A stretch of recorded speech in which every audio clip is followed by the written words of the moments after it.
Bonjour à tout le monde, bienvenue à une parole d'encouragement aujourd'hui avec Pasteur Marie-Noël.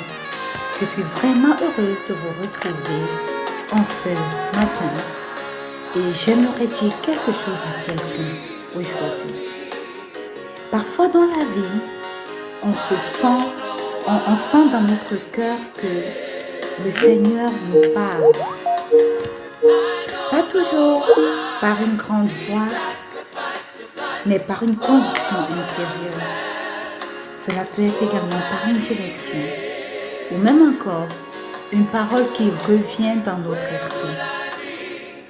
Et pourtant, on hésite, on réfléchit trop, on attend le bon moment selon nous.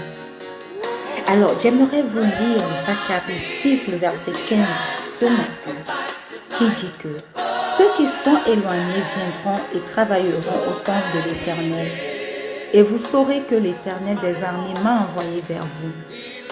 Cela arrivera si vous écoutez la voix de l'Éternel votre Dieu.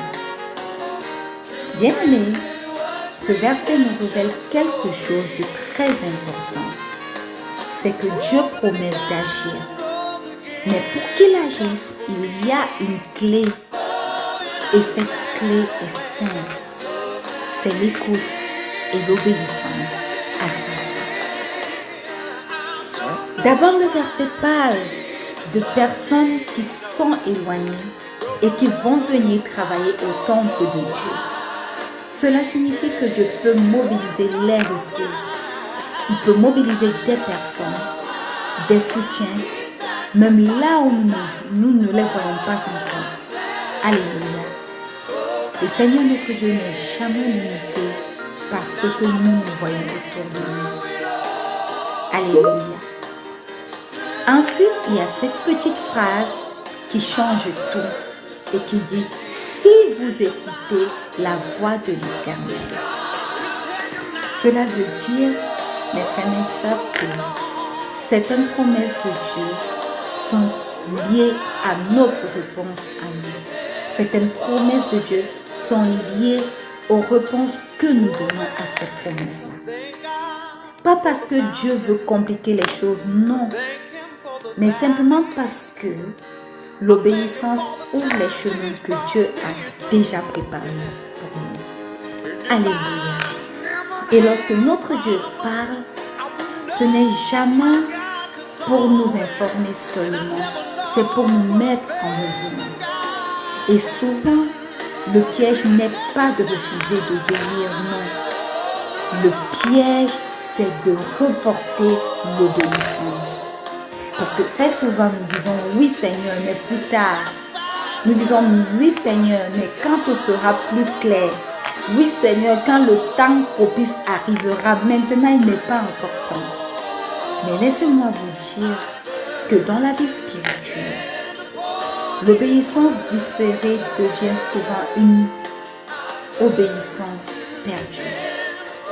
Et le Seigneur notre Dieu, lui, il agit puissamment à travers ceux qui répondent quand il parle.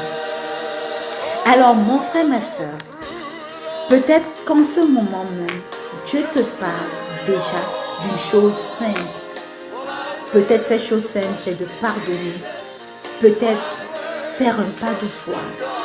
Peut-être encore reprendre une discipline spirituelle que tu as laissé tomber. Par exemple, lire la Bible chaque jour ou prier chaque matin. Peut-être répondre à un appel que tu repousses.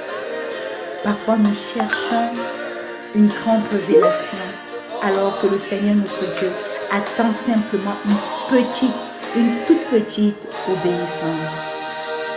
Et souvent, ce n'est qu'après ce premier pas-là que le reste du chemin devient visible pour nous.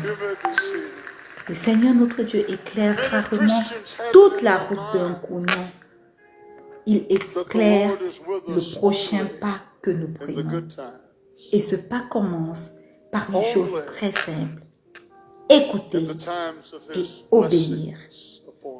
Alors, ma parole d'encouragement pour vous aujourd'hui est simplement obéir obéissez Don't aujourd'hui à la misunderstand. voix de Wrongdoing Dieu. is never right. Parce qu'une obéissance And immédiate, sin mes frères et sœurs, always ouvre has toujours its payday. des It's chemins not a good payday. que nous ne pouvons pas voir. But Shalom.